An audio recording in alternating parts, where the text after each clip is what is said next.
welcome to another edition of Pitching In, another special edition where we welcome a guest. He needs no introduction, but we'll introduce him anyway. Pirates play-by-play man, Greg Brown. Brownie, how you doing, sir? I'm good, J Mac and Fort. How you guys doing? It's my pleasure once again. I'm honored. This show is taking this country by storm, and I feel awfully fortunate to be invited. So I'm live in San Francisco, as Brownie is. Fort is back home in Pittsburgh. He just finished his breakfast, which what did you say? Potatoes, pancakes, bacon. Oh, wait, a granola bar. Okay. All right. That's a man's breakfast. I don't deserve that yet. I'm trying to eat bulk right now. Okay. Unfat. Unfat. Yeah. What's the goal for it? How many pounds are we trying to drop here? It's about feel, honestly. About feel. Okay. Yeah, I'd like to weigh 205 though, if I could paint it perfect. That's about 20 pounds for me right now. Okay. Give or take. I like it. We were talking off air. We'll have to sneak in a run together or maybe a little bike, something like that. San Francisco, great place to do it. Yeah, and you said tandem bicycle. Why don't we just go trifecta, all three of us? Nice. Mm-hmm. Think we'll be all right. Think we're good. Let's do that in Pittsburgh, maybe though, not out here. Yeah, absolutely. No, this is too many hills up in San Francisco, man. Forget it. Good call. Good yeah, call. it's the hills. That's the issue with riding a bike around here. Okay. Let's get into some baseball talk here. A pretty good win for the Pirates, I would argue, last night. A pretty interesting spot for them as well, guys, as they finish May. The calendar, in my opinion, can't flip to June fast enough. I personally, I don't know what you guys think. I don't feel like I have a great read on what this team is based on the really, really good start, the really, really not good May. I don't know. Let's just roll the ball out there. Where do you sort of see the truth? Probably in the middle, but what sort of read do you guys have on this team at this point? Brownie, take it away. Oh well, I would agree with you. It's Dr. Jekyll and Mr. Hyde. And what's the old adage that if March goes in like a lamb and goes out or goes in like a lion, comes out as a lamb, something like that. Yeah. But I was thinking about that this morning, that it'd be nice because certainly May went in like a lamb if it goes out like a lion and heads into June on a roll. How nice and maybe fitting would it be to win a series finally this month and then turn the calendar to June and then host 3 teams at PNC Park, Cardinals. Maybe with a little bit of luck, they end up back atop, tied at least atop the division. So, but I agree with you, J Mac. I think it's been somewhere in between. It's certainly, this team isn't as good as April and not as bad as May. In like a lion, out like a lamb is the okay. Phrase. I guess so they're going in like a lamb, out like a lion then. Right. Yeah.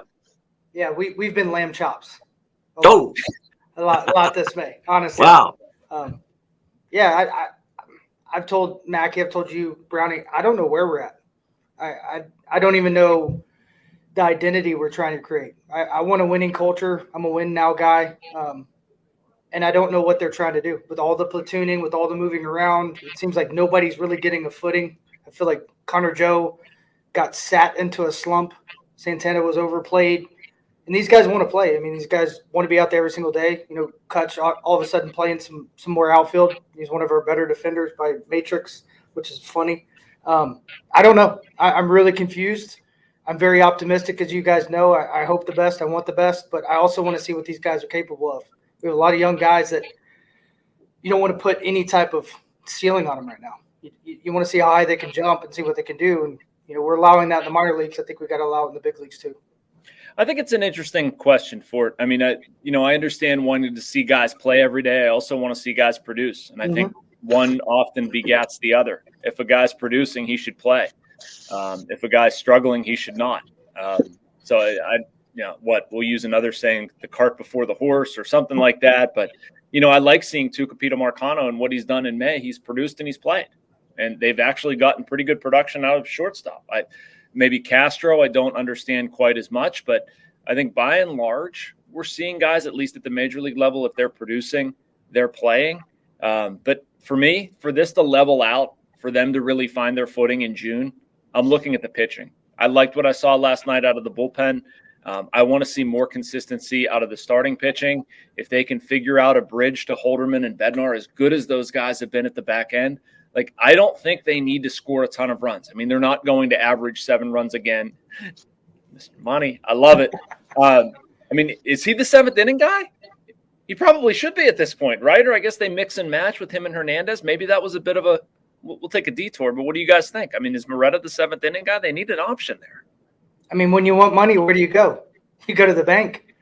So, yes, absolutely. Right now, he's my 7th inning guy just because of experience, and I always try to pull back those Rule 5 guys.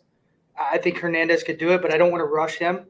I think he's going to hit an inning threshold. I think you don't want to try to mess up his development because he looks real. He looks real. And, he does. And I've really enjoyed watching, him go out. It seems like he just has a slow heartbeat and he gets the job done. So I think he could fit in that role, just maybe slow play it a little bit when the matchups are right and you can set him up for success. But, yeah, big money. I mean, you put out the stats, the last 12 games, come on. He's been almost unhittable. It's been really good. Hey, when you say pull back a Rule 5 guy, what do you mean? What do you mean pull back? Just like be conservative with his usage? Yeah. Or is there something I'm missing? No matter what, you never match the innings in the minor leagues. And it drives me insane, actually. The reality of it is no guy's going to throw 80 innings out of the bullpen in the minor leagues unless he has no relevancy for the big league team, and they're just throwing him out there. They may hit 60 innings, maybe. They're not going to throw 3 days in a row. They're not going to go back-to-back 2-1-2s. They're not going to do these things. So when they get to the big leagues, it's the first time they've done a lot of this stuff. That's why you see guys like Underwood get hurt, Crow get hurt, all these guys that get hurt because they've never maximized that engine. They've never seen what's their throttle at. When's that red line coming? And they need to. And that's the reality. I mean, I would say Chase Young is a victim of that from last year too. He just threw so much, and he'd never been in that type of role. And he'd throw after 6 days off, after 7 days off. I think with Hernandez, you just get him in a role, get him in a rhythm, and see how far he can go. Pay attention to the underlying numbers and hope he, maximizes every opportunity he can. What about you, Brownie? Yeah, I agree with you guys. I don't think they know right now. It's interesting to see how this has all evolved. The Pirates and many teams, they wanted to create, I think, last year in particular, they talked about it, getting the closer's role out of the 9th inning, essentially, that using your best pitcher to get outs maybe in the 7th inning, which has been tried. And they tried it last year. And it was, frankly, to be quite honest, a disaster. You don't mess with it. It's the one thing I guess I would agree with Tony La Russa on over the years. He figured it out. He and I have had some battles over the years, but in this case, he was right on with a 9th inning guy. And has to be your 9th inning guy. You've got to get those 3 outs. It's like a ground ball to the shortstop we've talked about. That's an easy ground ball, has to be an out. It's so deflating if you don't get those last 3 outs in the 9th. The Pirates tried Bednar for sometimes 5, 6 outs, sometimes mixing and matching even in the 7th inning, end up getting hurt. So I'm so glad they abandoned that. Bednar is getting you 3 outs, and that is it. And look how good he is. So now you go backward. Now you got your 3 outs in the 9th. Who you got in the 8th? They have figured it out now. It's Holderman for the 8th inning. They tried Stevenson and Underwood in the 7th. It didn't work. Underwood was really bad. At times, Stevenson looks good, has good stuff, but has really had some rough outings the last 3 or 4 times out. So now last night they tried a combination of Moretta and Hernandez, even having Holderman get 4 outs for the first time all year. So shows you also how much Shelton and the Pirates wanted that win.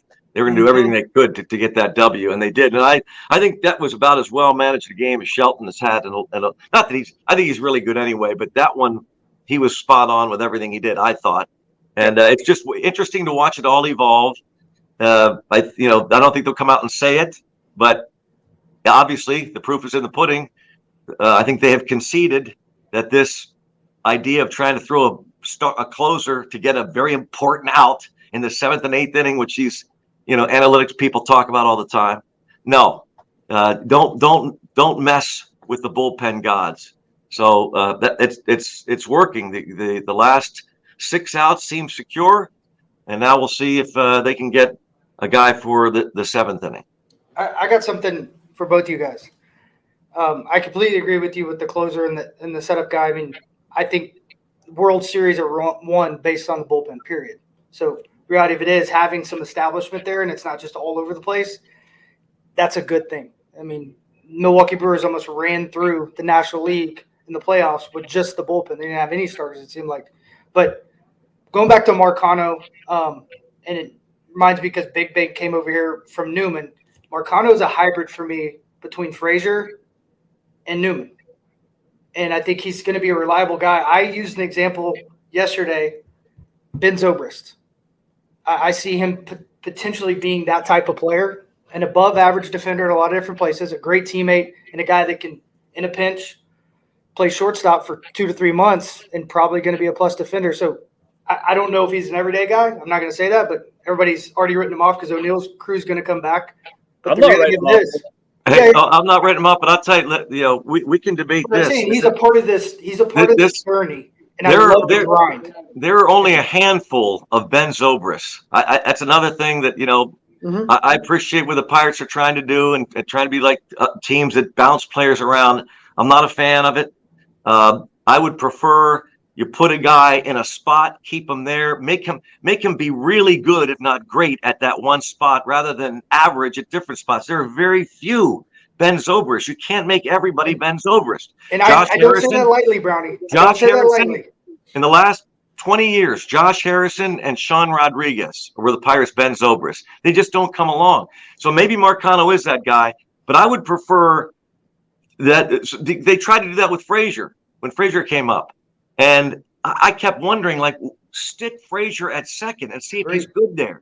Finally, they did, and he gets Gold Glove nominations. So I'm not a fan at all of bouncing guys around. Once they get to the big leagues, get a spot, stick there, be really good at it. And we have no idea what impact that has on the guy's offense either. He's constantly trying to learn different positions, especially young players. Mm-hmm.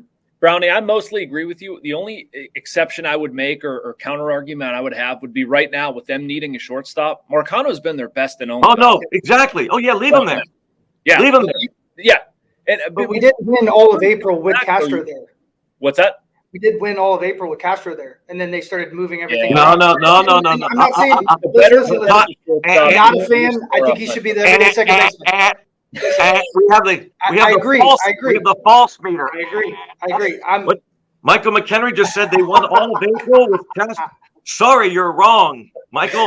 They did not win all of April with Castro there. Well, I'm just saying he did a good job filling in. I thought Marcano was the guy then. I think he's the guy now, and I think Castro should be playing every day at second base. That's just my opinion. I agree.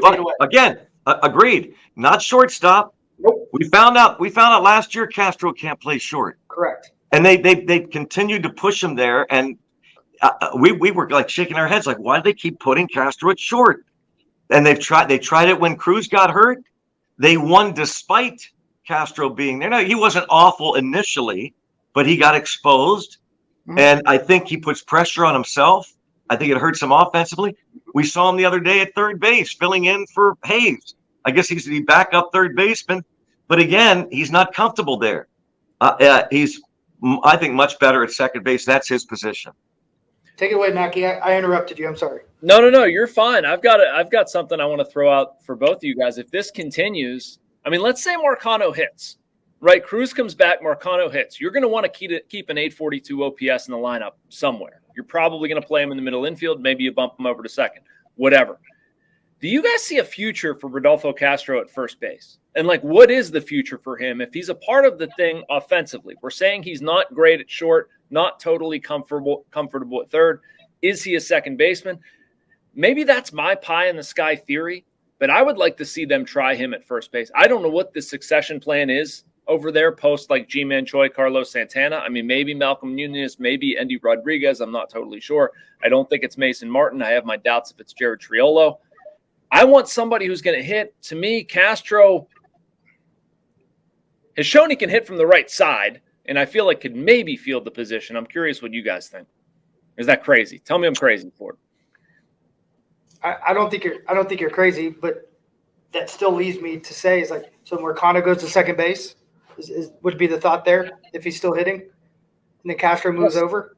I mean, he's got to go somewhere if he's hitting. But then you have two guys that can really hit the catch that need positions too that I think may fit at first base too. Maybe that's a platoon situation.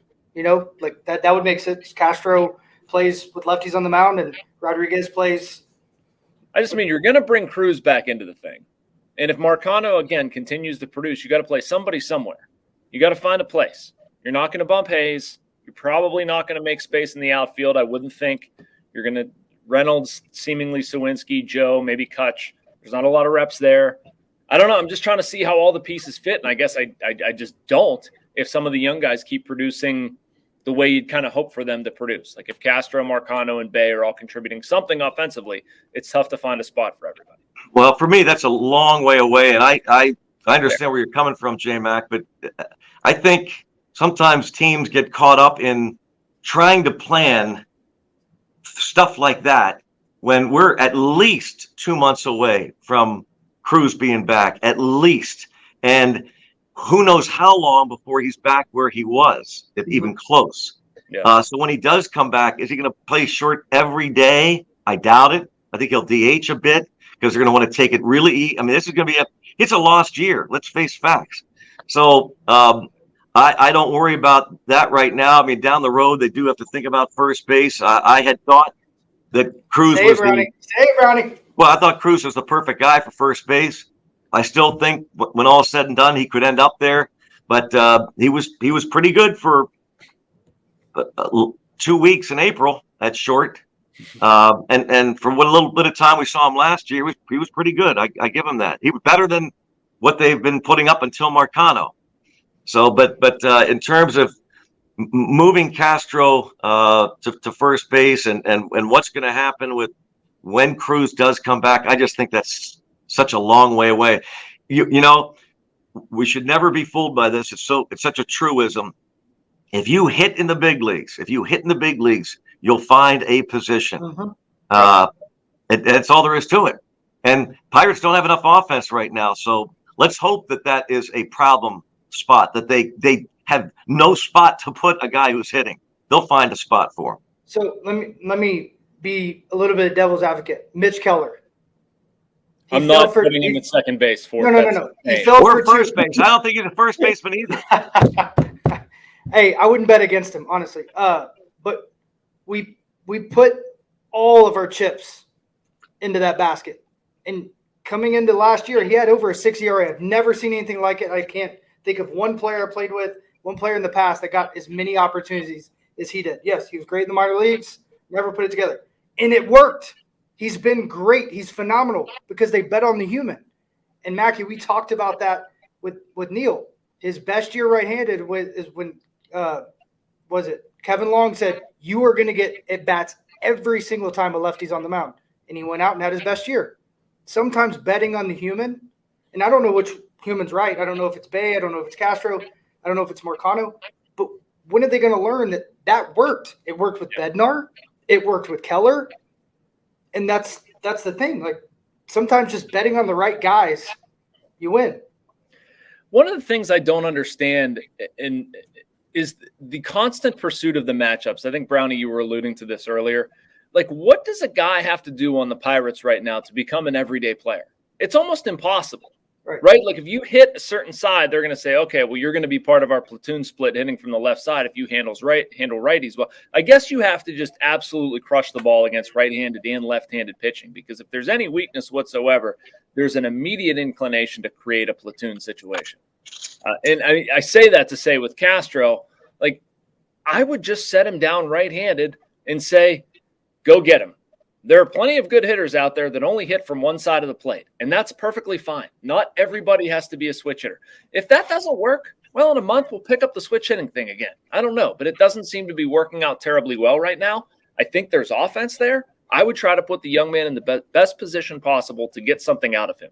To me, was he that bad left-handed in the minor leagues? What's that? Was he that bad left-handed in the minor leagues? I don't know. That's a good question. I think it's been like, the trend has been certainly outside of this year. I don't know how far back it traces. Well, at Indy last year, as a right-handed hitter, he had an OPS of 868, 728 from the other side. So not awful. Hit 286 versus lefties as a righty batter, 286, 227 from the other side at Indy. At Altoona in 2021, he hit 200 versus lefties, 255 versus righties, an OPS of 623 versus lefties, 748 versus righties.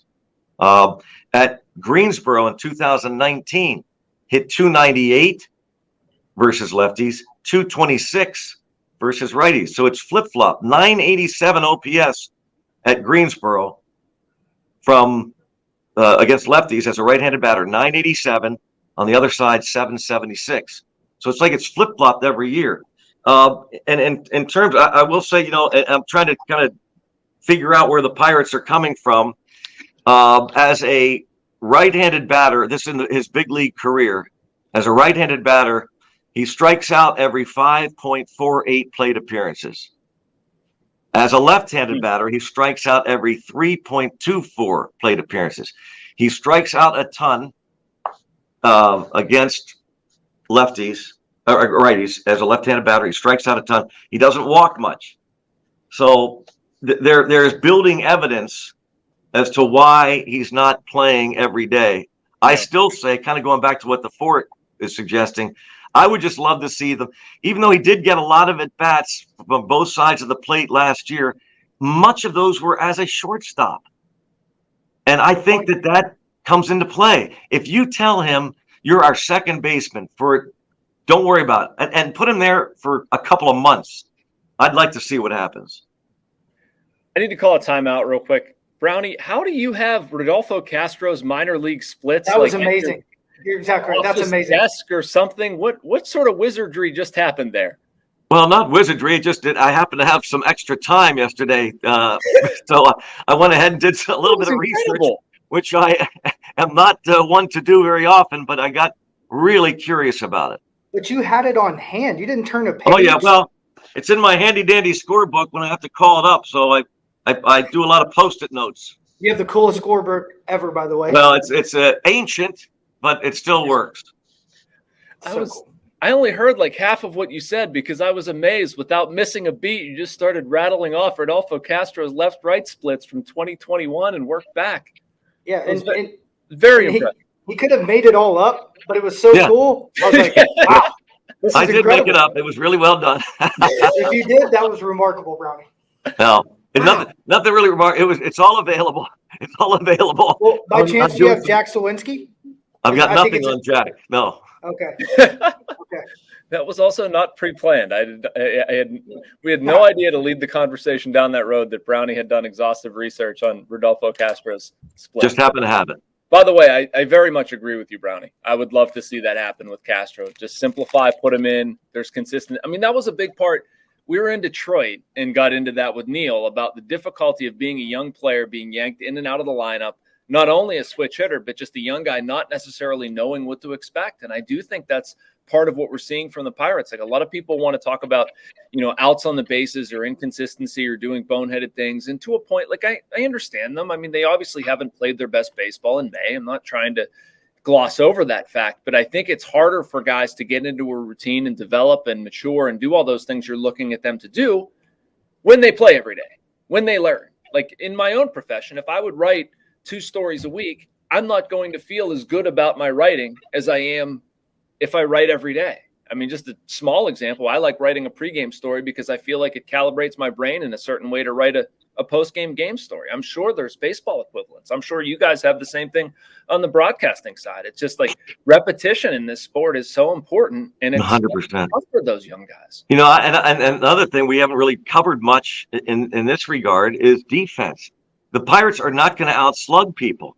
Yeah. They're going to have to pitch and defend, and their best defender at second base. And I don't want to hear anything about the metrics. I don't need to see metrics, or that I will not look up. I will watch these games every day and tell you that Rodolfo Castro's your best second baseman. I mean, Ji-Hwan Bae is your center fielder. He's the best center fielder. That's obvious. So that means if you want to, again, the Pirates need to win games by playing defense, defending, and pitching. And if they want to win that way, then you got to have Castro at second, Bae in center, Jack Sawinski, Connor Joe, Andrew McCutchen in right. When Santana can't play, Joe plays first. You mix and match when Choi comes back with DH. That's, I personally believe, is your best defensive team that you can put out there. Go for it. I agree. I was going to look up and see defensively what these guys are doing because I agree with Brownie completely. Yeah, I wanted to look at some of the defensive, very simple defensive metrics. Their overall defensive performance to me has been unsatisfying. And I wanted to see where they ranked in terms of errors and fielding percentage. And they're among the bottom 3 in errors, tied for last in fielding percentage. And you know why that is? You know why that is, guys. I can tell you what it is. It's guys that aren't playing their best positions. Yeah. I think a lot of it is Bae. A lot, of course, now in defense of Bae, let's face it, this guy's a rookie, has not played but 2 months of big league baseball. But if Castro's at second base every day and Marcano is at short, you got Hayes, you got Santana, and you got Reynolds, you got Bae in center, Sawinski or Joe in right. Yeah.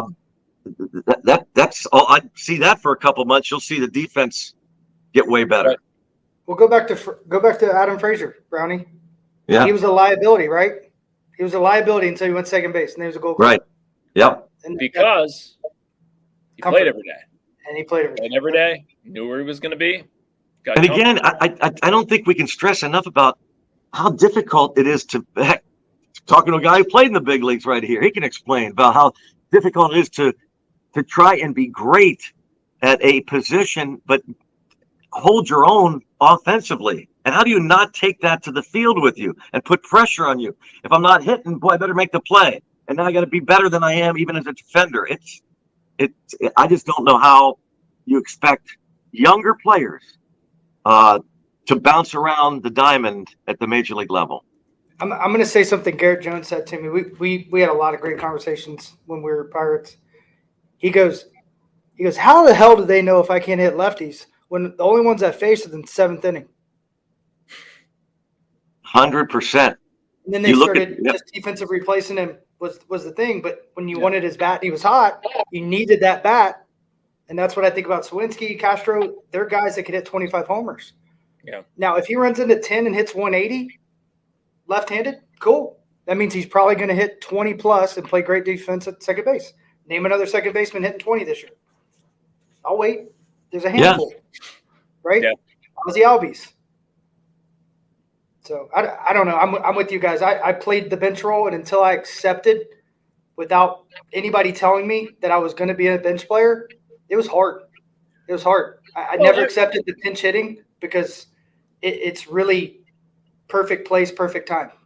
I mean, Ford, I would really hope that nobody on this team is accepting their current role. Based on age. Shoot, look at Mitch Keller right now. If he accepted what he was, he'd be out of the game. Now he should be going to the All-Star game. I think we're undercut. Maybe we aren't, but, so much can change. These guys are so young. There's so much development still happening. We're talking about changes from April to May. And it's I see a lot of these guys can sort of disprove the narrative around this team, but I think we need key ingredients in the stuff that we're talking about with consistent playing time, consistent positions, putting these guys in position to succeed. I just wish there was mile markers. Do you know what I mean by that? So, in the minor leagues, these guys play every day. Then they come up here and they get 300 at-bats. They've gotten 500 at-bats their entire life. They've been babied. They've been coddled, everything coming up to the big leagues. And then it's all right, now you're going to pinch hit. Now you're going to defense replace. Now you're going to play new positions. Now you're going to hit against the best people in the world and not get as many at-bats. Make it make sense. Make them do that in the minor leagues like the Giants do, like the Rays do. They do it a little bit different, and then they come up, and guess what? They're platoon players, and they're really good at it. And if we did that, but that's how we develop, great. It's a wild way to do it. I don't think it's the right way to do it. But also, when you bet on them, that's what Tampa did this time, and their offense is going ballistic. They betted on Diaz at third base. They betted at Rosarina and left. They betted on these guys and said, we're just going to kind of go with it, see what happens because we like them. We think they have more in the tank. And sure enough, they did. But it took 500, 600, 700 bats. Well, I don't particularly care for it. I mean, I guess this is kind of the way it's been for a number of years. It's not just the Pirates. A lot of teams are doing it. I don't understand it. You draft a guy, you see him in high school or college, you draft a guy for a reason, and so play him at that position. Why you have to start bouncing guys? Forever, Yep. It was the guy would play a position, and if I don't know, I got to think of some guy. Well, how about Neil Walker? Neil Walker, drafted as a catcher, starts playing as a catcher in the minor leagues. The Pirates are convinced that Ronnie Paulino is their long-time answer behind the plate. So they move Walker to third. Now they draft a third baseman, and they trade for Pedro Alvarez. They trade for Andy LaRoche. Now there's a backlog at third. And so he's been playing third. Now they move him to second. I think that, to me, makes more sense than immediately start bouncing the guy around so that, well, when he gets to the big leagues, he's going to have to bounce around. I don't understand that. Yeah, I looked up Chris Bryant as you were talking, Brownie. I was curious what position he got drafted at, but that's something you hear a lot from the Pirates, talking about exposing guys to another position. Like it's almost phobic in a way. Like they feel like no matter what guy, they always want to have like a plan B with this player. And I guess it's trying to make sure all the puzzle pieces fit, but I think sometimes it can be detrimental too. Like just the guy has a position, you draft him at that position, you allow him to get comfortable at that position, and you allow him to come up at that position. And, I don't know if that means Neil Walker would have been a catcher, but I know it means Henry Davis. I don't really care about how he plays right field. I'd rather see him catching every day, and I'd rather see him challenged. I'd rather see a decision made on Endy. Like I'm not saying, oh, they need to call both of them up to the major leagues and that's instantly going to make the product better. But I know both of them aren't going to be everyday catchers, so I don't understand why we're not preparing for that now. Why we don't, we've got enough information right now that we're going to proceed with Henry as our everyday catcher, and he's going to bounce around and get experience in these other positions because we have to fit the two. That's a little bit of a rant, but I agree with you mostly on staying position specific and don't understand why the Pirates and a lot of teams just constantly dabble in other areas. But I have a question on the catchers. If you have a premier bat, post greenies, post steroids, catchers don't hit 330 with 30 anymore. Well, because they get moved off to another position because you want to keep. But that's what I'm saying. If one of those guys, which I would assume Indy, looking at his numbers last year, I mean, he hit 320 with 25, bounce around the diamond and catching. Now he's catching almost exclusively. His numbers have really dipped that way. Maybe the development is to have him behind the plate. But we have the two best defensive – in my opinion, we have the best defensive catching duo right now in all of baseball. We're going to have to carry three. One of those guys got hit, right? Kyle Schwarber went right out to the outfield. If that's what he is, it's been 3 years to develop him. If he's not figuring it out, but he's hitting 300 and he's going to hit 30 homers in Double-A, make him play right field. There's no one else doing that. That's where I'm at. It's like going back to establish something so this guy can say, this is where I'm at. This is what I'm doing. Because his offense will go this way too because he's so worried about trying to figure out how to get to the big leagues as a catcher. Both of them are. They're so. Well, it's one thing if they see signs. I mean, you know the intricacies of catching. I find it fascinating to see the evolution of that position. Yeah. It is remarkable to think over the years of Major League Baseball how that has evolved into this premier defensive thing with the framing and the. I mean, it's unbelievable. I used to think that block the ball in the dirt, which. We can debate that for some other show. Fort, we've seen what happens with catchers blocking balls in the dirt. But all this stuff with catching, and it might just be a moot point because in a couple of years they're going to go to the ABS system anyway, and so pitch framing isn't going to be that big a deal anymore. But if the Pirates are seeing that. He's not going to be a strong defender behind the plate, I think it makes sense to start moving around. If they think that that's where he's got to be elsewhere, I think that's all well and good. But maybe to Jason's point that if they think that Davis is your catcher Let him catch. And I would like to see him at AAA catching every day as well. And I guess when you get Andy Rodriguez up here, that's what'll happen. It's interesting. Defensively, I wanted to add this. I didn't realize Fort. I knew they were good defensively, like according to Fangraphs metrics, defensive runs above average. I didn't realize they're the best in baseball, 12.3. And I think I agree with you, Brownie. Some of that stuff gets overcooked. Like I watch it and would rely on the eye test a lot, but metrically they have fared. I mean, and the staff, you can't argue with the staff either. Yeah, but okay. I really do want to do this. Promise me we'll be back on and I'll do some more research about the staff. Let's go back over the years and look at staff ERAs. Now you're going to determine that the best catchers are the ones whose staff's ERA are the best? I'm sorry. No way. No. That's not what he's not even looking at. That's not what I'm saying, Brownie. That's just an extra element. Yeah, no. I'm not basing it's a weak element. What's that? No, I'm not basing it solely on that. Okay. Let's go back and I want to seriously do this. Let's have somebody, I don't know if I'll have time to do it, research the catchers of the Atlanta Braves in the 90s. Let's go back and look at the metrics of those catchers. They were the best. See how good they were. I bet you they were the best catchers in baseball of the last 50 years. I bet you. Agreed. Yeah. No, I was just trying to quantify. Defensive, I believe it's outs above average. I believe rolls together like blocking, throwing, defensive run save, framing, that sort of thing. Again, I don't think it's be all end all, but I think that's strange because the Pirates aren't defending against the run anymore. Their catch is not all the catcher's fault, but how does that fit into the equation? I don't understand that. I don't get it because they're running like crazy, not just on the catchers, on the staff, on the team. People just running at will against the Pirates. Is that counting against these defensive metrics? I don't know. I actually was trying to figure that out recently, Brownie. And I'm not blaming the Pirates catchers on this. It's the pitchers have to do a better job holding runners. That has been like you've seen so many times a catcher get off a perfect throw and he has no chance. He might as well have not even thrown the ball because of the jump the guy got. No, you see that on occasion. Now I will say this: I don't know the intricacies of this. Fort knows better than I do, but I've not seen a lot of great throws either. And now that might be because of the rush and everything else. That's the rush, It might be because of where I don't know. I'd like to ask Fort someday to put on a clinic as to how you get off a really good throw from a seated position. I don't understand that either.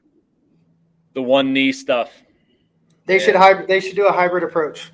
A lot of guys are doing that, and that's the better teams are throwing. That's what Diaz is doing. He's leading all of baseball. Fort, the hybrid approach. I've heard people talk about this. Will you please explain it real quick? I would like to understand this, and I'm guessing 90% of people listening to this don't understand what a one-knee approach is or what a hybrid approach is. So if they're going to teach one knee, right, because it's the end-all, be-all of receiving, some guys block better from one knee, some guys throw better, some guys receive better. That is what it is. Can I stop you there? Because I'm curious to know, really, why would you teach one knee? When did this come in vogue? Why? What's the benefit of one knee? Stronger frame, less movement, and they're able to work underneath the ball better. If they worked on their mobility like Jacob Stallings did, he was hypermobile. He got underneath the ball just fine. He was 6'5". It's Brownie. It's doing the easiest thing that works right now. Like Jason DeLay should be out of that one knee stance. But what I'm saying about the hybrid approach is he doesn't have to stay there. He can come up as the ball's coming in. He can turn sideways. He could go wide. He could do whatever he wants. But they stay in that position, and the longer they stay, it's been proven. Tension creeps in, and they can't move. Hedges does a better job of constantly just barely swaying.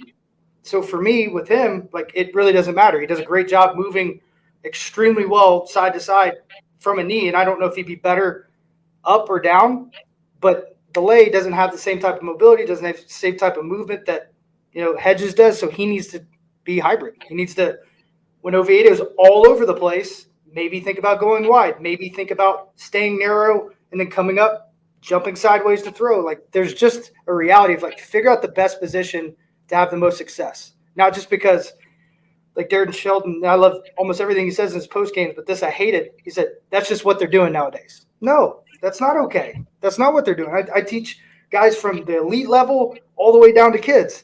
There's people that cannot move well enough to catch on one knee, block on one knee, throw on one knee. They have to do different things. Everyone's different as an athlete. So, yes, I think they need to figure out what's best suited for them, not just because that's the way it is in the game right now. That's the hybrid approach. Okay. Kind of long-winded, though. No, it's good. It's interesting. I missed and the cheat, okay? It makes me feel like an old man. I'm like, just catch the way it's been for 100 years. Why are we reinventing the wheel here? But then it makes me sound like an old guy saying, "Take it off my lawn." Well, and then you know what happens? You go ahead and say that, and you watch what happens, because it all evolves. It always goes back to what got you there. There's a reason why this game's been as great as it is. There's a reason why things have been successful. Those that don't learn from history are doomed to repeat it. And we are going to watch, I guarantee it, in the next few years, you're going to start more guys getting off that knee, because I'm sorry, I see too many wild pitches, too many stolen bases, or as Fort says, maybe the hybrid approach. We're seeing more of that this year than I've seen over the last 3 or 4 years. It's nice to see. It really is. And if you guys watch college baseball, they always seem to be a little bit ahead of the trend.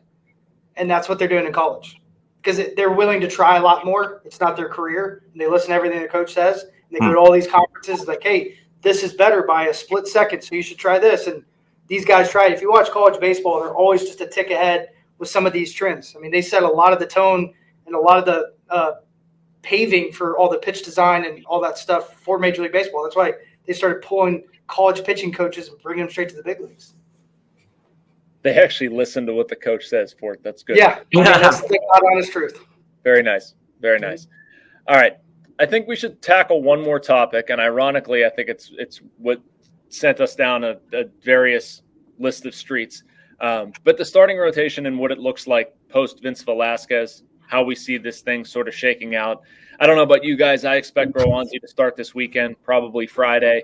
I think the bullpen idea, maybe it shook something loose. I don't know. I'm curious, Fort, specifically what you think about what you've seen from Rowanzi. But how do you guys see the rotation sort of evolving here and looking next time through and the next couple times through? Well, I think it's going to be, as you say, when I don't know when it's going to be.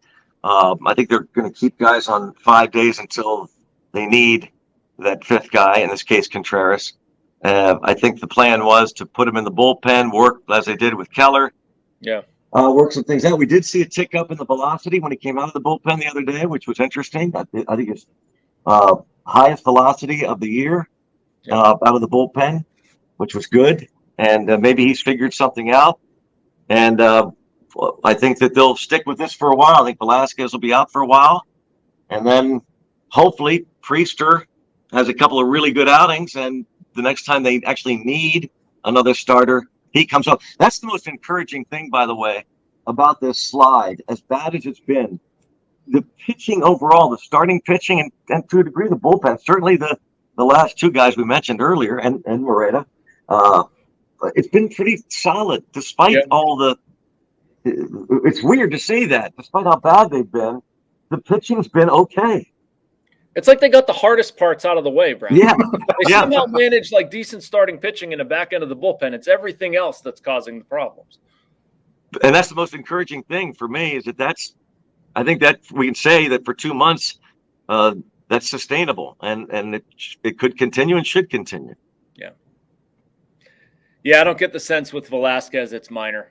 We talked to him Sunday morning in Seattle, and he was pretty down. We'll talk to Todd Tomczyk later today and probably get something more definitive. But, I mean, at this point, I would be shocked if it's not a 60-day IL trip. But certainly he said it's going to be longer than it was the last time, and that's just scary to me. You keep having elbow discomfort, whatever you want to call it, and that won't go away. That's a little bit frightening. I've liked what I've seen from Priester, though, in the minors. That is really encouraging. It seems like he's close. Fort, where do you come down on all of it?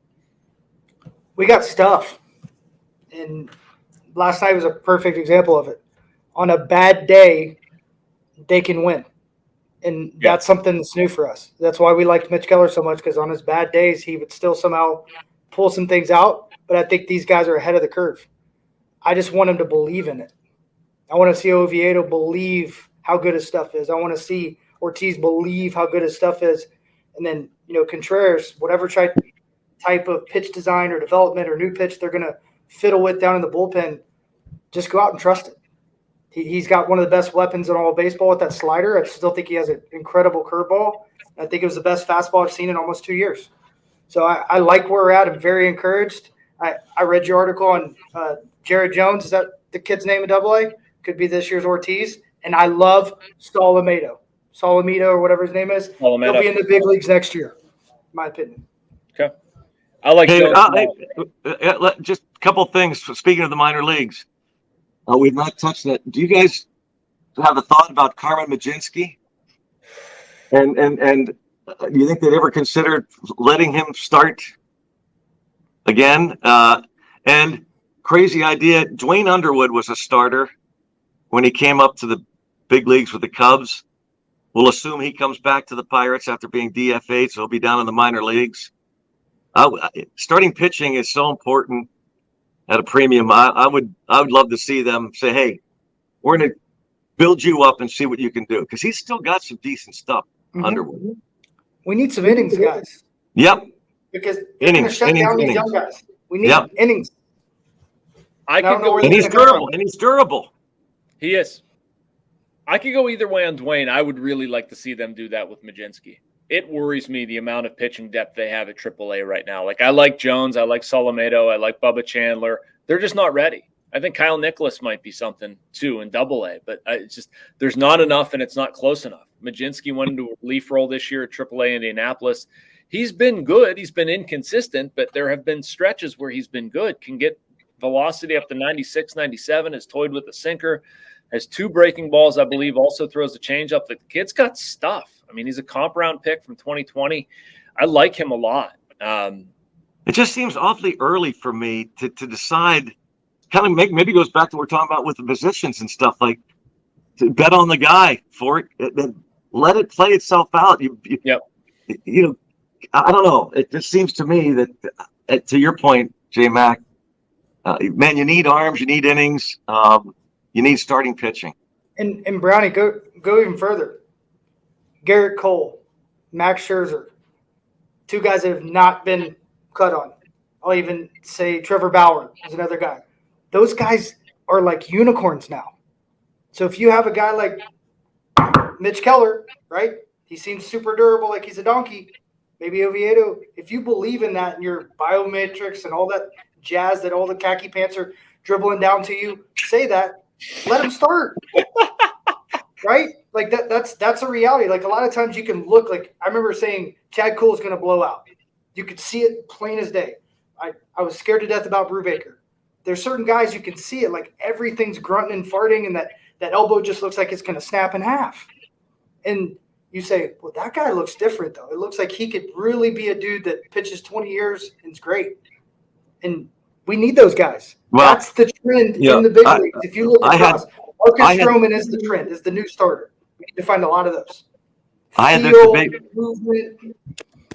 this debate with a GM many years ago. So why are we babying our pitching staff? Well, we don't want to get them hurt. I said, what we're doing is we're developing our pitchers, saving them for the Yankees. That's what we're doing.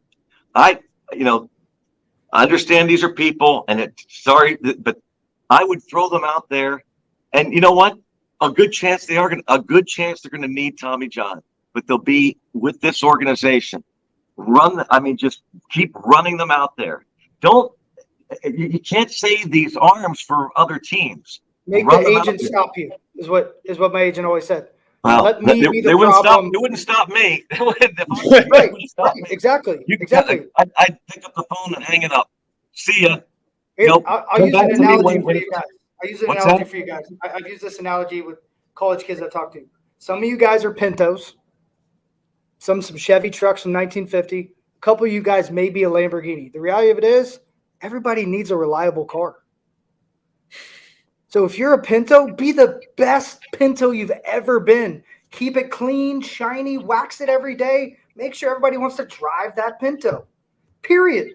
Because if you have a Pinto, he's going to be a 4 or 5 ERA every year, and he's going to eat up 250 innings like James Shield did his entire career, that's a great career.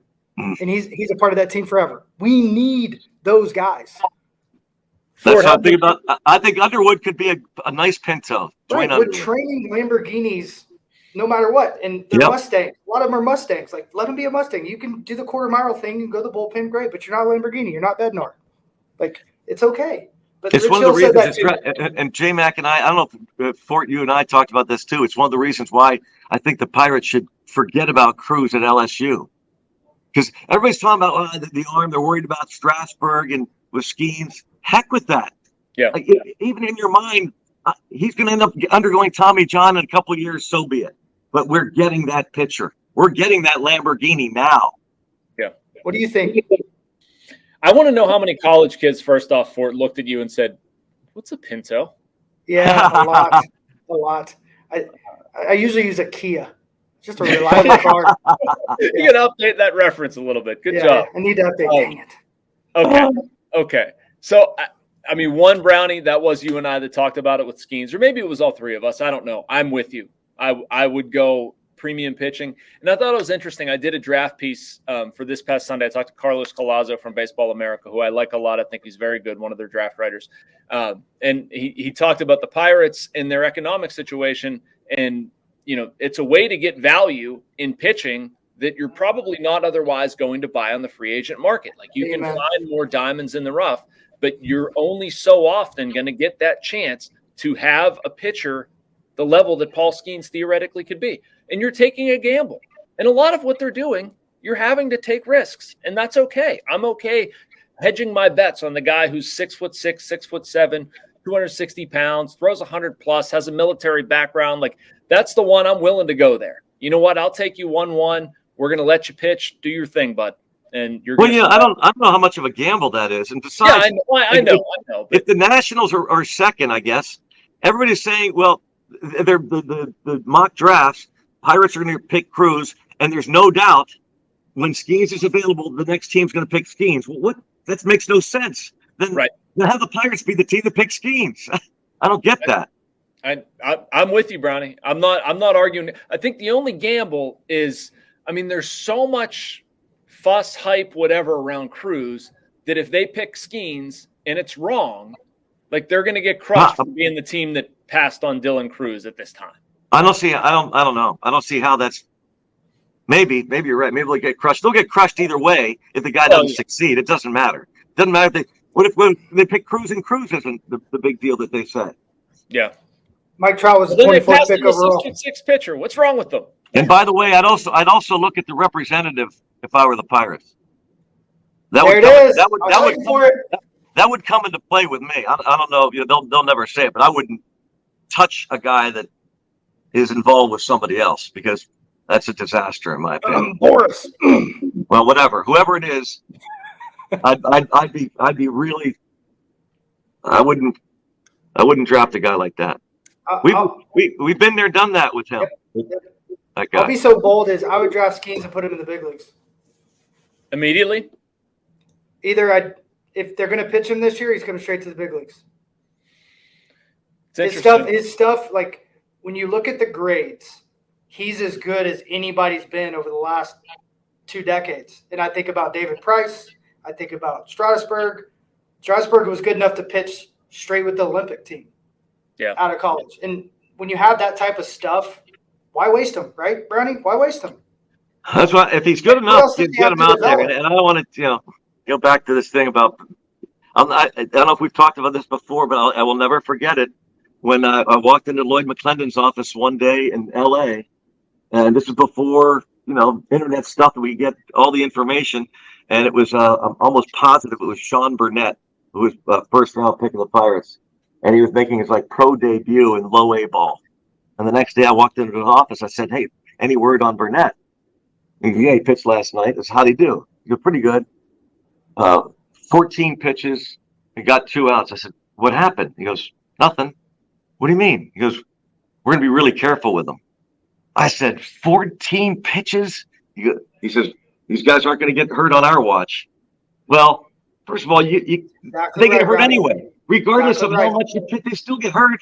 But then I'm thinking, wow, talk about being overly careful. That's crazy. Yeah, I mean, that's just my thought. Stuff is stuff. I agree with you, but there's a better chance of them calling up the Easter Bunny than Paul Skeens the second half of this year. I heard he's good at the egg toss. It ain't. There is no way. There's no way. Could you imagine how much fun that would be to see the Easter Bunny on the mound? I wouldn't be able to hit, Brownie. Wow. Well, there's a buzz around PNC Park as the Pirates get ready to take on the Milwaukee Brewers. Pitching for Milwaukee is Corbin Burns and the Major League debut of the Easter Bunny. All right. Brownie, you check underneath your pillow, too. The tooth fairy's here in relief. Oh, my goodness. So good. Did you guys ever hear, this is a Gene Collier special. Back in the day, he was on, I think it was the DVE morning show. They did a draft of all people anywhere. This was a story Gene told from his days working in Philadelphia. He was covering the NFL draft. And so to make fun of the draft, they all went to the podium and got to draft one person, period. So, like, the first person goes up and drafts, like, Jesus Christ or something. Benjamin Franklin, offensive tackle out of Philadelphia. Somebody drafted, like, Genghis Khan as a middle linebacker. One of the funniest things I've ever heard. I've told Gene this, and it's, like, typical Collier humor. But it's like, it's a good 25, 30 years old. But it's so – oh, that's great. It's like what we're talking about. We should do a baseball draft with all people everywhere, any option, anybody's on the table. So that'd be so good. And you got to do it. You have to have the audio. You have to do it live like that. Make it legit. Absolutely. You got to be on the clock. Yeah. All right. We'll end on that one. Good session, gentlemen. Lots to talk about. Brownie, you mentioned being on here again. You will absolutely be on here again. We love it. Thank you so much for taking time out of your morning to join us. These are always my favorite episodes personally. It's a lot of fun to discuss the ins and outs with this team. So those are my goodbyes. Fort, take us out of here, but thank you guys. Hey, I feel honored to hang out with you guys and talk ball. I get all fired up. I'm turning red. It's great. Thanks, guys. I'm going with the Easter Bunny. That's my first round pick. All right, you're going to pass up JC? Come on. Come on. Well, I'm picking second. I assume you've already picked him. That's true. But Santa's got a sleigh, man. Huh? He's got a clubhouse staff. I mean, you got JC, I got the Easter Bunny, and then Santa goes 3 with Mackey. All right, I got Santa. I'm good with that. Not going to lie, I'll take the devil, number 4. He has a good fastball. What do you get? You got 2 of the top 4 picks? How did this work? Yeah, really. You traded up. Yeah. You picked the devil. That meant you traded down. No, I said, hey, I'm gonna let you have Christ. I just gave him James though. I gave him his brother. All right, you're getting all biblical on us, Fort. Yep. All right, that's you it. Didn't get my reference, by the way. You drafted down. You picked the devil. All right, I'll see you guys. Talk to you next week on Pitching In. Thanks for listening.